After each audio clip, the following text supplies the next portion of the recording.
You're not so far. And by the way, Now, okay. Yes. You all have the handout for Psalm 118, the two handouts for Psalm 95, which we will, begin next period. I won't be able to get through all of Psalm 118 today by any means. It's a big psalm and a very rich psalm. Now, just before I begin it, this is a psalm of national thanksgiving. Actually, it's royal thanksgiving. As we go through it, you have to envisage the following scenario. An enemy has attacked Israel with its armies. The king has led the armies of God, which are the armies of Israel, but they're not seen as the armies of Israel, but the armies of God. He has led the armies of God out against the enemies of God. Defeat was stared them in the face. Impossible situation. The enemy looked like winning, but then, remarkably, God gave the victory in the face of imminent disaster. And it's overwhelming victory. God vindicated the king and his army.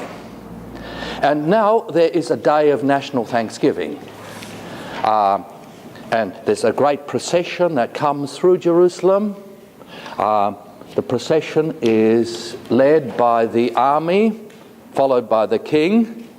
And then you get the Levites choir at the tail end, and in between and wherever they can come in are the people in procession up to the temple in Jerusalem to give thanks to God for giving the victory to his king who through whom he's won the victory. Okay, God's given the victory, therefore credit belongs to God, and thanksgiving is given to God in the temple in Jerusalem. Have you got that scenario? So it's a psalm of victory at the temple, thanksgiving psalm. Now, I won't go through all of this in Hebrew, but just explain stuff because our time's running out. Hodu, either confess or give thanks or praise concerning Yahweh, probably better than to Yahweh. Give thanks, praise about Yahweh, ki tov, for he is good. For le'olam kasto, for his steadfast love, his loving kindness is forever. Oma na. Na is an emphatic particle. It doesn't change the meaning, but it makes it very emphatic. Let Israel indeed or truly say, let Israel say, surely his loving kindness is forever. Surely, or indeed, let the house of Aaron, that's the priest, say, truly his loving kindness is forever or eternal. Truly, or indeed, let those who fear Yahweh say, surely, key here not that, but surely, it's emphatic, surely his loving kindness is forever. Now, why is there thanksgiving? You get the report of what happened as spoken by the king representing the whole nation. So the I here is the king, but the king speaking for the whole nation. So it's that collective I.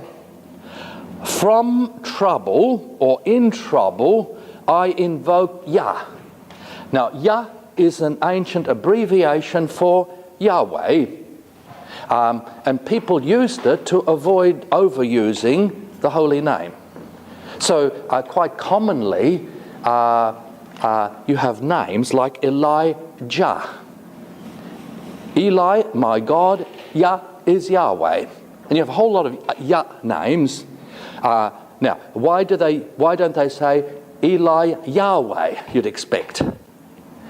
Okay, what's the obvious problem?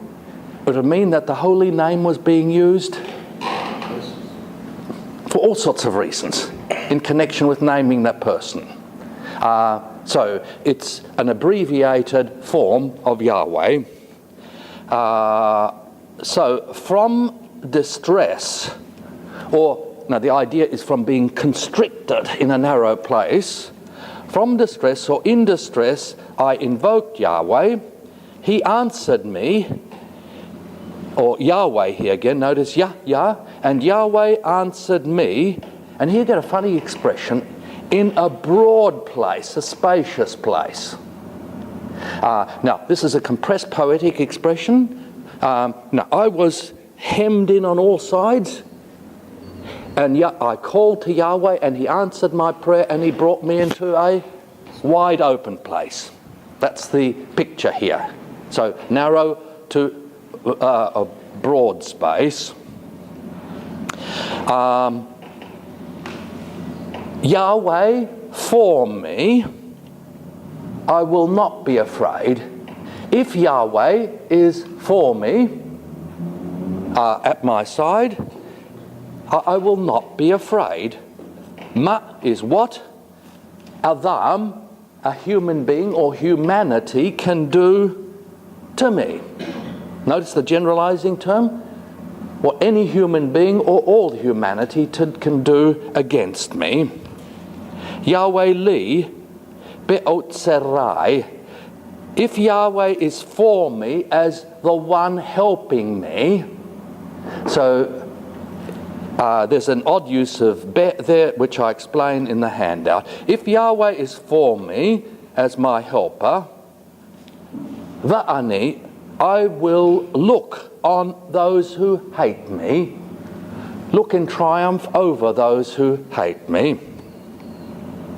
Tov, literally, good to take refuge in Yahweh from trusting in Adam, trusting in humanity or trusting in a human being. Now, you remember from your Hebrew that the way to do comparative is something is the adjective from. So we say something is better than that, good, better, best. Hebrew says this is good from that, in comparison to that. So this is the comparative degree. It is better to trust, to take refuge in Yahweh than to trust in a human being or humanity. And this is repeated. It is better to take refuge in Yahweh than to trust in princes.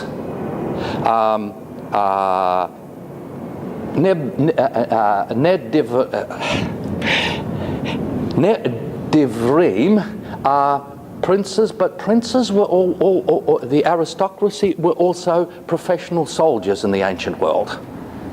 So here you have, it's better to trust in the Lord than to trust in princes, literally, but princes has the idea of professional soldiers, standing army. You need to know that there were two kinds of troops in Israel and many places in the ancient world. There's the standing army, and then you have the militia. We still have that here in Australia. We have CMF, Citizen Military Forces, and we have the armed forces. But so much has changed. Now, the princes are those who are part of the king's standing army. They're his officer corps, professional soldiers, but they're also the big landowners, and they can be part of the regular army because they have others to do their work on their properties, right? So that they can specialize in warfare. Now you get the report of what happened. Cole, and notice here from a human point of view, this is exaggeration, but it makes sense if you understand this messianically. All the nations surrounded me. In the name of Yahweh, truly I warded them off. They surrounded me. Yes, they surrounded me. In the name of the Lord, truly I warded them off. This is every general's nightmare. Okay, what any military strategist to the present day tries to avoid at any cost is being surrounded. Okay, once that happens, you have little hope of winning the victory. That's the picture here. They surrounded me like devorim, like bees. Picture's like a swarm of bees. Very graphic picture. They surrounded me like a swarm of bees. In the name of Yahweh, truly I warded them off. I've gone down. They surrounded me like bees. I was hard pressed. They were extinguished. The picture is of putting out fire. They were extinguished like the fire of thorns, like fire in a thorn bush. Now, probably none of you experienced this. We get thorn bushes here in Australia, but they're very similar. Box thorn is very similar to the thorn bushes in the Middle East. The thorn bushes have some oil in them, which means that if you light them, guess what happens? Oh, poof! Some of the greatest fun that I had as a young guy on the sun was burning thorn bushes. I'd always volunteer to do that. Now, they grow quickly, but the way to deal with them, instead of chopping them out, where you get thorns every which way, it's very, very difficult to chop them out, so we'd always burn them. But they grow very quickly, and so you've got to burn them again. To get rid of them? To get rid of them, okay? Did it work? Well, until they came up again and grew again, and then I had the pleasure of doing it once again. So they surrounded me like a swarm of bees. They were extinguished like the fire of thorns, like fire in thorns. It goes up quickly, but then disappears. In the name of Yahweh, indeed, truly, I warded them off. Now here, I don't follow the Hebrew text, but I've explained it. And instead of going here to the kol, I think it's better, the Septuagint takes it as niphal, passive sense, because the active sense doesn't make sense. I'll give you the active sense. You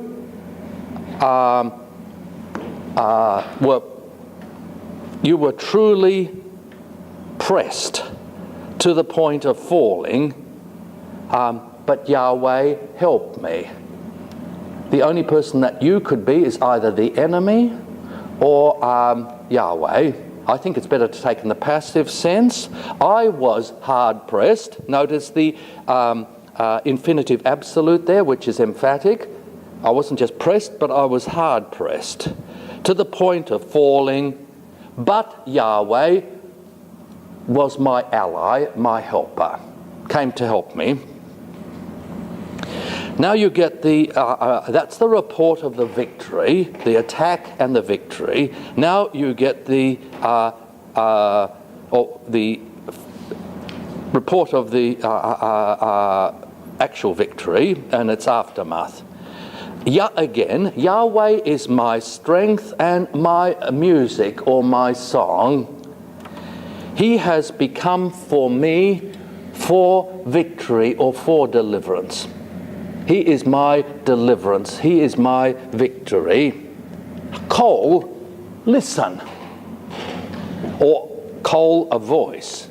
Listen, shouting and salvation or victory.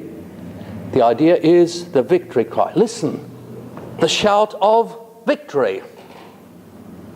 That's the victory cry. Listen to the victory cry in the tense of the Sadiqim. Very important. The righteous ones, the vindicated ones. Those who have been vindicated by God, who's given them the victory. The right hand, Yamim, that's this. The right hand of Yahweh has done Hayil, has done powerfully, has won the victory. Now, what's the victory gesture? Righto? Okay, that's very ancient to the present day. You know, that's the victors. You have the clenched fist. You lift up the right hand, the powerful right hand, the victorious right hand, the gesture of victory. Now, here, if the right hand of the Lord has done valiantly, mean who's won the victory? Not the king, not the army, but God. And therefore, who gets the booty? Who gets the credit? God.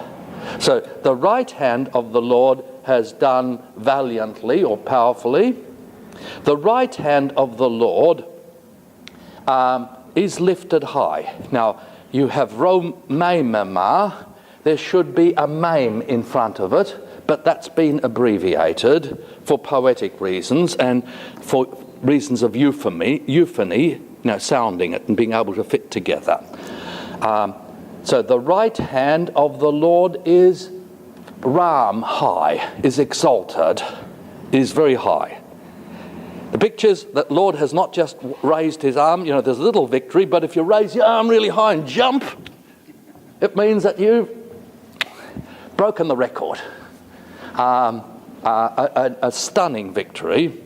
The right hand of the Lord is exalted. The right hand of the Lord has done valiantly. Lo Amuth, I will not die, says the king and the Israelite army. Remember, they were surrounded, facing certain death. He says, I will not die, but I will live on, or I will have life, in order that I may tell of the deeds of Yahweh. What are the deeds of Yahweh in this context? His victory. His victory. How in the face of certain disaster, impossible situation, a dead end, Yahweh has given the victory over the enemy. Yah again, notice all the Yahs here, the abbreviated. Yah has instructed me in an instructed way. Notice the infinitive absolute followed by this. Where's... Oh, here we go.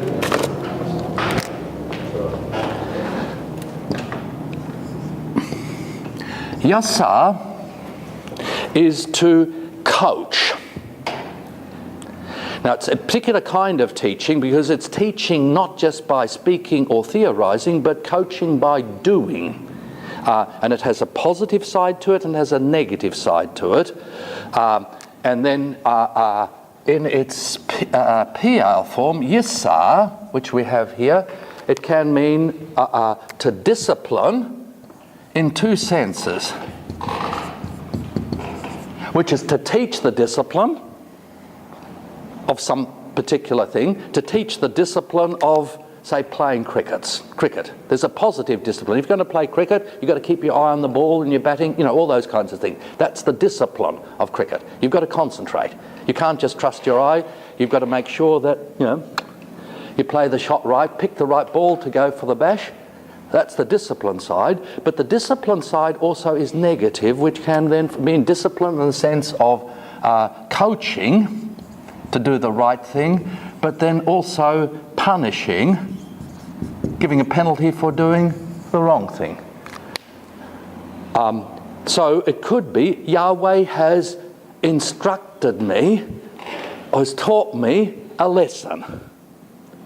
But it can also be Yahweh has chastened me or punished me. In negative sense, taught me a hard lesson, not just a lesson, but a hard lesson from bitter experience, from consequences. So I don't quite know how to translate that, but I will translate it more positively. Yahweh has truly taught me a hard lesson. But he has not given me over to death. Now, what was the hard lesson that was taught to the king? The fact that he managed to get himself surrounded in the first place? Number one, he was surrounded in the first place, and then what he should have done in the first place was his last resort, which is to do what? To pray, to call on the name of the Lord. instead of calling on the name of the Lord before the battle, he calls on the name of the Lord in the battle. And Yahweh didn't give him the immediate victory, but taught him the hard lesson of defeat. He was really defeated. Okay? He was defeated, but God turned the defeat into victory. Now that's a hard lesson that all of you will be taught in life. Not that God will protect you from failure, defeat, but bring you into the jaws of defeat in order to give you success, victory, or however you like to put it. Now, that's the first part of the psalm. Yeah, I've got it right. Now, to understand the second part of the psalm, you've got to envisage there is the procession coming right into the temple, and the procession is poised at the very entrance to the sanctuary. Okay, if you imagine a procession going through Jerusalem from the bottom up the holy way, which leads to the temple, and the procession, the first part of the procession, the singing was as the army and the choir processed into this part here, up into the outer court of the temple, into the outer court. Now the procession stops at this point, and the king is at the head of the procession, and he's confronted by the gatekeeper at this point. The gatekeeper is a priest whose duty is to make sure that no one who is ritually unclean or unrighteous enters the holy ground. You have what scholars call an entrance liturgy, a scrutiny, to make sure that no person who is unqualified will come in here. Now, what's the purpose of this entrance liturgy? If somebody who is unclean, unrighteous, comes into this holy place, what's going to happen to them? It's zapped. Well, it could be zapped, but they will come under God's judgment rather than receiving his vindication, his blessing. Because they desecrate God's holiness, and that has consequences for them. If somebody who's unclean, unholy, unrighteous comes here, they desecrate God's holiness, and so for their benefit, God screens them, and the priests screen them before they come in. Do you get the basic picture? Now, that's what's going on here. The entrance, notice the procession through the holy city into the holy place. And what happens here then at this pivot is a dialogue between the king, standing here at the head of the army, and the priest, the gatekeeper, there. Okay, now you get... unless you see that, the following verses are an utter jumble, and you won't make sense of it. And who's speaking and about what? You know, it's just bits and pieces of stuff all over the place. Now, open for me the gates of righteousness, in order that I may enter in them or through them, in order to give thanksgiving to Yahweh. Now, the gates of righteousness are, guess what? There's two names for this. These are the gates of righteousness. Plural gates because they, opening like that, double gates. And it's the gate of the Lord. There's two names given. These are the gates of righteousness, or the gate of the Lord. Why is it called the gate of the Lord? Or the doorway of the Lord? Do we have access to the Lord? Righto. Through that you get access to Yahweh here. The place of access is not the Holy of Holies. The place of access is the altar. So it is the gate of Yahweh. It is the door into his house. And his house is not just this, but his house is that. This is the forecourt, the courtyard, but this area here is the house of the Lord, the temple of the Lord in its sense. So open to me, notice the plural, you priests open to me the gates of righteousness, so that I can enter in them in order to give thanks to Yahweh. And then the priest replies, this is the gate belonging to Yahweh. This is Yahweh's gate. And notice the emphatic position, the righteous enter in it or through it. And I think it's emphatic. Only righteous people are allowed, may enter here. I think it's that permissive sense. This is the gate of Yahweh. Only the righteous may enter in it. Notice the singular, the gate. And then you get the king replying, I thank you, or I praise you, Yahweh, Peki Begs, thank you, Yahweh, because you have answered me, and you have become for me for deliverance or salvation, that you have become my victory. Now, that's an echo of the Song of the Sea. We'll have a look at it when we come here. Now, in what way does this respond to that? Now, one of the things that you have repeated again and again in the Psalms is that God only hears the prayers of the righteous. Now, the king says, I've come to give thanks to God because he has answered me. What does that prove? He's righteous. That's his righteous. Therefore what? He can go in. Therefore he can go in. Can you see? God has answered his prayers. This demonstrates he is righteous. God has justified him, vindicated him. How has God vindicated him? By giving him the victory. So he is now Sadiq. He is vindicated by God, and he can therefore enter in order to give thanksgiving to Yahweh. And then you get a rather enigmatic proverb given by the gatekeeper, the priest. The stone, the builders rejected. The stone they rejected, namely the builders, has become as a head of the corner. Now, it's not certain. Quite often scholars will say it's this. It's the capstone. Now you get an arch like that, and you get made of stone.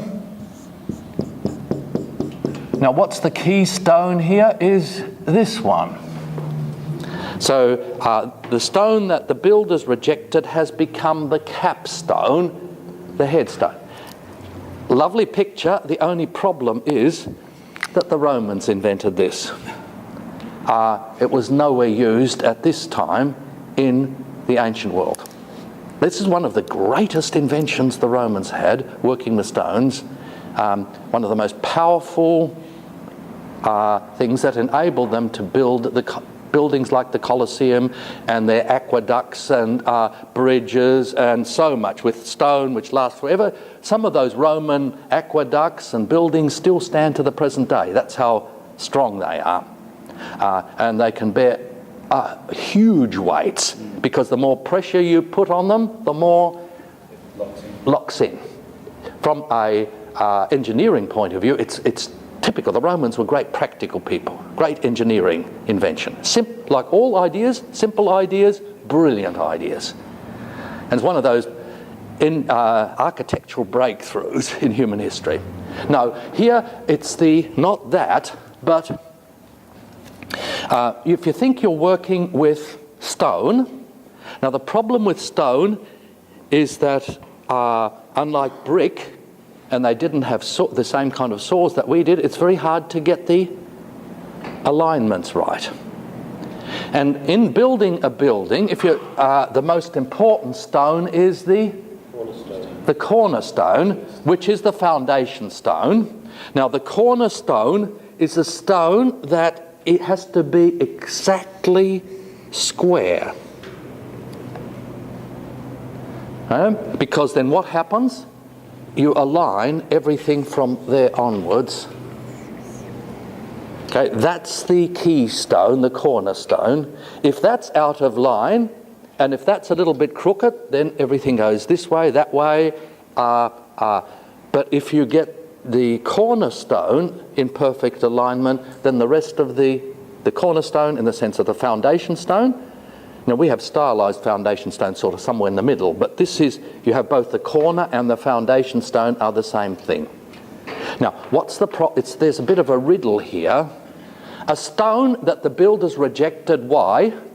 It wasn't crooked. Because and they couldn't make it square. It not only wasn't square, but they couldn't make it square for all sorts of reasons. Because if any of you have worked with stone, you've got to get particular kind of stones that you can use with a chisel, and so it splits along lines. Like slate is very good because it has very clear lines. So anybody working with stone will, before they work, will have a look at it and say, where are the fault lines? You know, like timber has a grain. All stone that you can use for building, not all stone, but the only stone that you can use for building has to have, if you like, a grain to it. Here, the builder looks at it and says, it's all over the place. Maybe there's cracks in it. Okay, it chucks it aside. Not only can you not use it for a cornerstone, but you can't do what? You can't use it anywhere in the building. So a stone that was no good as a cornerstone, the stone that was no good for the building and was rejected by the builders, has now become the keystone, the cornerstone. Who is made at the keystone? The Lord. The King. Now, who or what is this stone? Notice it's a riddle. Don't answer at this stage because I want you to think. In the New Testament, yes, obviously Christ. Now, the King answers from me'ath. You have two things. Eth is with, together with. Min is from. From with Yahweh. From Yahweh's presence or with Yahweh's doing. Together with Yahweh, something like that.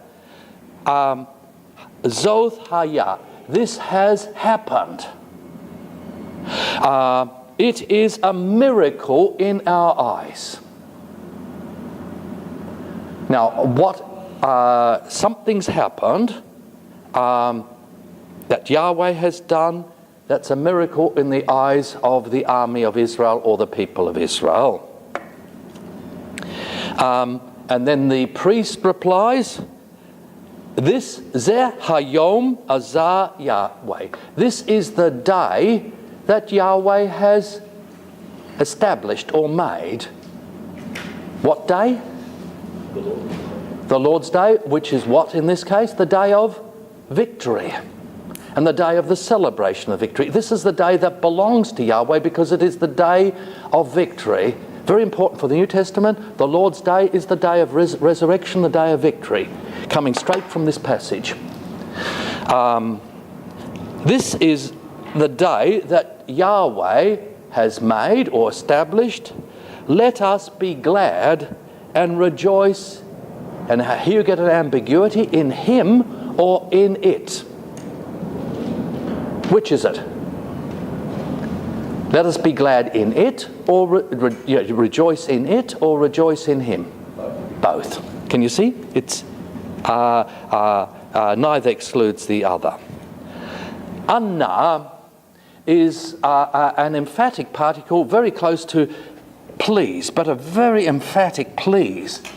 It used to be translated as I beseech you, but please. Pretty pleased with sugar on that kind of stuff. Please, Yahweh, Hoshiana. Now listen to that. Hoshiana, from which we get Hosanna via the Aramaic. Please, Yahweh, please save us or give us the victory. Notice there's two emphatic. There's the emphatic imperative here, the and the na. Anna, na. So just listen to it. Anna, Yahweh, Hoshiana.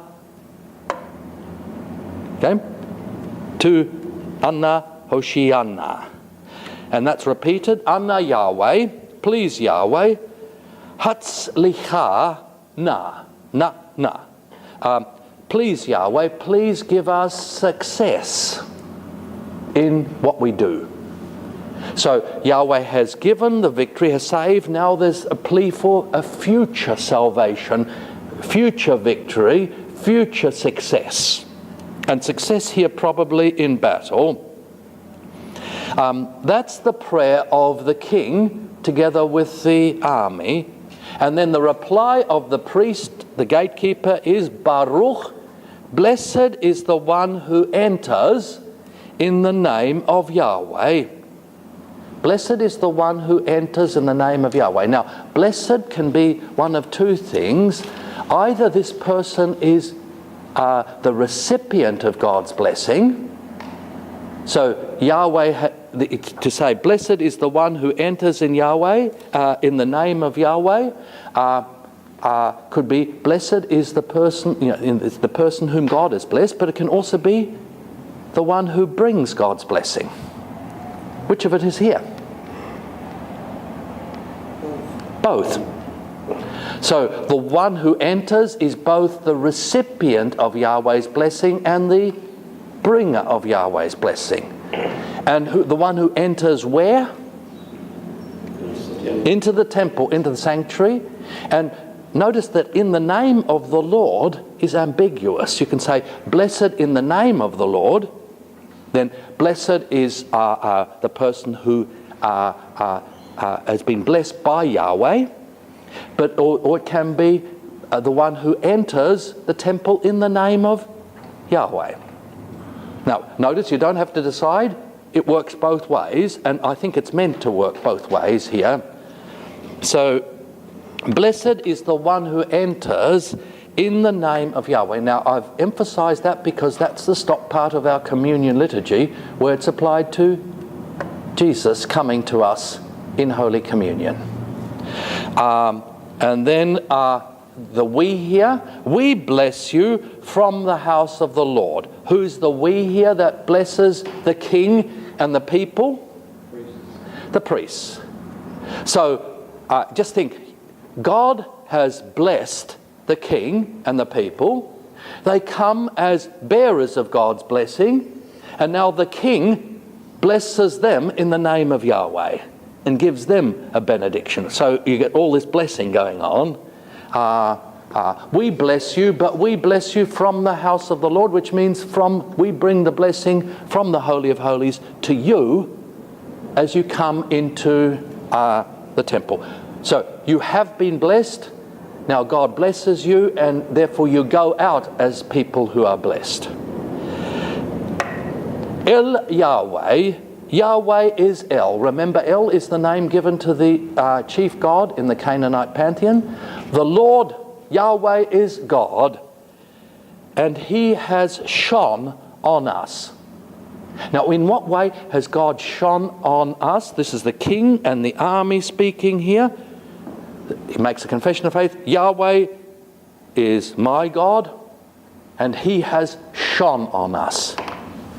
Now, where does that come from? Notice the reference to blessing. This is an allusion to the Aaronic blessing. The Lord bless you and keep you and make His face shine upon you. How has God's face shone on the king and his army? By giving them victory. So Yahweh is our God. He has shone on us by giving us the victory. Understood. And then the priests say to the king and the army and all of Israel who are about to come into the holy place, bind or go around, go on, bind your procession with branches on and up to the horns of the altar. Now this is a rather compressed expression. Now take notice of this, because this is important for the New Testament and for the Jewish tradition. What is happening here is that all the people, the king, the army, aren't bringing weapons into the sanctuary. Do you know what they're holding in their hands? Palm branches. Palm branches. And in the Jewish tradition, palm branches is always connected with victory and celebrating victory. So they have palm branches, and they come bearing palm branches, and they go on a hug. A hug is a procession. So tie or link or bind, connect the procession with palm branches, up to and onto the horns of the altar. What happens? The people come in procession, and when they come to the altar, what do they do with the palm branches? They touch the horns of the altar. So let's say I'm coming here, and you go around the altar this way. I touch the altar here with one palm branch, and here, and here, and here, if possible. But if it's a big crowd, I might be lucky to be able to touch one of them. Now, what's significant about that? Number one, this is as close as lay people ever come to the altar. Normally, who alone is allowed to touch the most holy altar? And only the priests on duty. Yeah, the priests on duty is allowed to touch the altar. If any ordinary person who's not qualified goes onto the altar, touches the altar, they desecrate the altar. But here, they touch with the palm branches, so they're connected with the palm branches. And what does that make them and give to them? They receive blessing from God. Touching with the palm branch and then receiving blessing from God, not desecrating the holiness, but receiving life-giving blessing from God. Now, does this ring bells for you anywhere in the New Testament? The waving of the palm branches. Not only the waving of the palm branches, but in Palm Sunday, remember they lay the palms for the procession of Jesus as he enters the city. They form, first of all, a kind of a guard of honor to Jesus as he comes in, and the palm branches here aren't brought to the altar, but they are brought to Christ. There are two occasions where this happens regularly. We have a procession, people come with palm branches, they touch the horns of the altar. It happens, number one, celebrations of victory like this. Then secondly, it happens on the Feast of Tabernacles. The Feast of Tabernacles, people live in booths, and they bear palm branches, and they have another special thing, a collection of leaves and fruit, which they hold with the other hand. And the first day they go in procession once around the altar. The last day they go 7 times around the altar, and they smash the palm branches, or they hit the leaves off the palm branches. That happens on the Feast of Tabernacles. So if you think of in Jesus' day, that's where this happened. And this, by the way, in time of Christ, was the psalm that was used for the Feast of Tabernacles, and was most likely sung as the processions went around the altar. Got that picture? So bind the procession with palm branches up to the horns of the altar.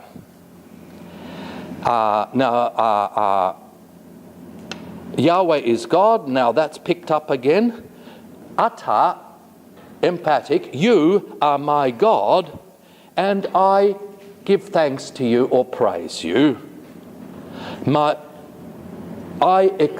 I extol or raise you high, my God. Now, Ram is to be high. It's the opposite of being low. Okay? Now, and you get the basic picture there? So somebody's high. Now, one form of praise is to extol Yahweh, which is to say Yahweh Ram.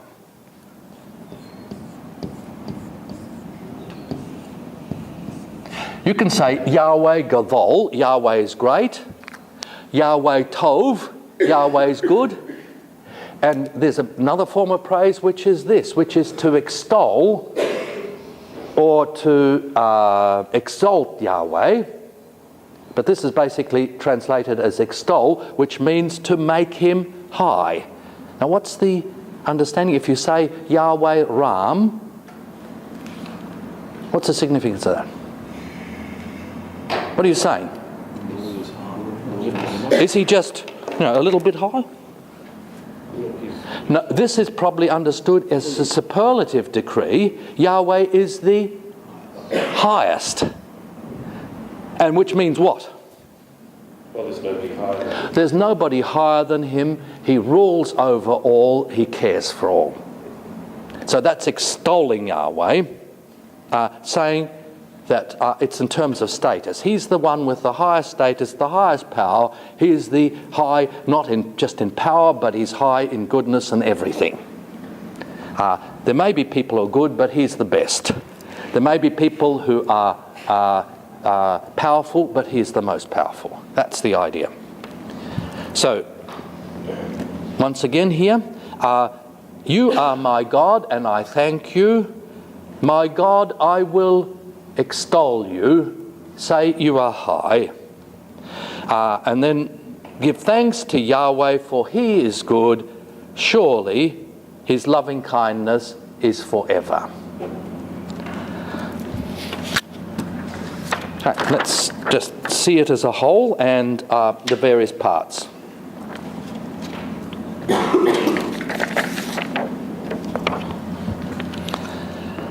The first 4 verses of the psalm are the call to all people, the whole nation of Israel, and in the post-exilic period, it's all God-fearing people among the nations, to join in this victory procession to give thanks to Yahweh at the temple. So it goes this way: "Oh, give thanks to Yahweh, for he is good. Truly his loving kindness is forever." That's general. Notice nobody specified. It's open-ended. Then you get specifying. Yes, let Israel say, truly his loving kindness is forever. Israel, lay people. Now you get the focus on the priesthood. Yes, let the house of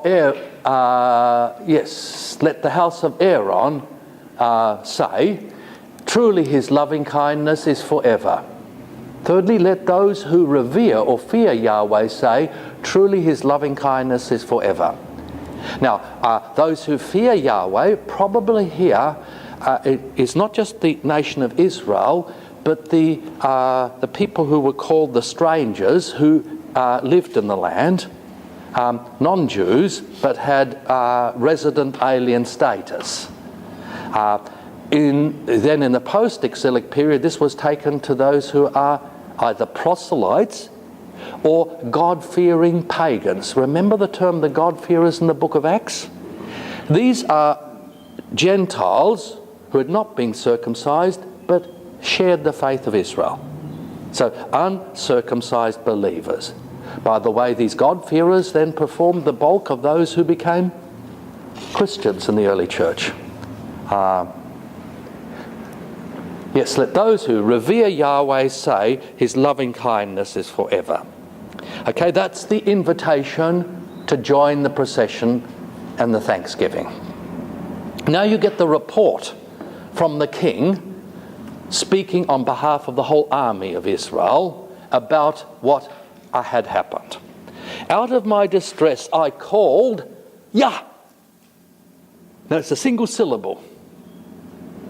Just saying, in New Testament terms, in my distress, I said, Jesus, under attack. That would be our equivalent. So just one word. In my distress, I cried, Yah. Yah answered me by putting me in a spacious place. With Yahweh beside me, for me, on behalf of me, I am not afraid. What can anybody do to me? I'll pick it up in a minute. With Yahweh beside me as my helper, as my ally, I can look down on those who hate me. Look down means I occupy the superior, the high ground, the superior position, rather than being overwhelmed. They are high over me. It's better to take refuge in Yahweh than to trust in any human being. It's better to take refuge in Yahweh than to trust in princes, as the idea of armies, remember, and professional soldiers. All the nations surrounded me. In the name of Yah, I truly warded them off. They surrounded me. Yes, they surrounded me. With the name of Yahweh, I truly warded them off. They surrounded me like bees. They were extinguished like a fire of thorns. With the name of Yahweh, I truly warded them off. Notice the emphatic here, just the surprise. Repeat, repeat. I was surrounded. I warded them off. Name of Yahweh. I was pushed hard to the point of falling, but Yahweh helped me. Okay, Greg, you had a point? I was just curious whether that Yah is meant to also convey a sense of familiarity, like we say, when we talk to our father, we say dad. Yes. In that. Yes, it has that. It's the less formal, because it's not just used at the temple. It could be used outside the temple. It has a much more personal, familiar kind of a feel to it. Relationship stuff, yes. Because it's used in connection with names, too, then it develops that kind of connotation. Now, Yah here, notice the Yah, I've tried to carry this over. Yah is my strength or my strong place, and my song could also be my victory. My music, not my victory. He has won me the victory. Listen, the shout of victory. The king saying here about what had happened then when they won the victory. Listen, the shout of victory in the tents of the righteous. And what is the shout of victory? This is reported speech. The right hand of the Lord has done a valiant deed. The right hand of the Lord is lifted high. The right hand of the Lord has done a valiant deed. Now, the cry comes out from the army, which recognizes that they didn't win the victory, but God rescued them in an amazing, miraculous way. And hence there's this shouting, acclaiming God as the victor. Now you get the confession of the king, I will not die, as the threat was on me. I will not die, but I will live to recount the deeds of Yahweh, of Yah. By the way, this is Luther's motto. Favourite passage. I will not die, but I shall live to recount the deeds of Yah. Yahweh has taught me a hard lesson, but he's not given me over to death. I came to the point of death, but he rescued me at that very point. That's the hard lesson. Open to me the gates of righteousness that I may enter them to thank Yahweh. The priests reply, this is the gate of Yahweh, the righteous may enter through it or in it. The king says, I thank you for answering me and winning me a victory, the victory. The priest replies, the stone that the builders rejected has become the chief cornerstone, the head of the corner. Then the king says, this comes from Yahweh. It is something marvelous in our eyes. Notice the plural there. The king is speaking on behalf of the whole people. This is the day that Yahweh has made, or this is the day on which Yahweh has acted, you could translate to. This is the day that Yahweh has made, or this is the day on which Yahweh acts or has acted. Let us rejoice and be glad in him because of what he's acted, what he's done, what he's made. We beseech you, Yahweh, please save us. Save us in the sense of deliver us from death. We beseech you, Yahweh, give us success. The response, blessed is he who comes in the name of Yahweh. We bless you from the house of Yahweh. Now, who is the one who enters in the name of Yahweh? The king, righto? That this is addressed to the king. Coming, entering the Lord's temple, entering the holy city. And then, yes, we bless you from the house of Yahweh. Then the king says, Yah is God. Yahweh is God. He has shone on us. And then the invitation from the priest to the procession. Okay, open out. Now enter in. Go in. Bind the festal procession with branches to the horns of the altar. Then you get the king again. Since you are my God, I thank you. I exalt you, O my God. he says this as he goes into the holy place with the branch, and then the people go around. And then there's, going back to the beginning, there's the invitation again. And notice that the audience is not named here. Who is to give thanks to Yahweh? For he is good, truly his loving kindness is forever. And you see, it's open-ended now. Everyone. Why? Because everyone has benefited from the victory that God has won through his king. Now, the surprising victory, bringing him into death and delivering him from death. Now, if we go to the New Testament, God doesn't just bring Jesus to the point of death, but he brings him right through death to victory. Okay, yes, you had... That last statement then is the king speaking as well? That's hard to say. But I think you'd go back to the king. The king then, and this makes good sense, the king who is both, and you need to see that in Israel, the king was not only the head of the army, but he's also head of the choir. So you have the army and the choir in procession.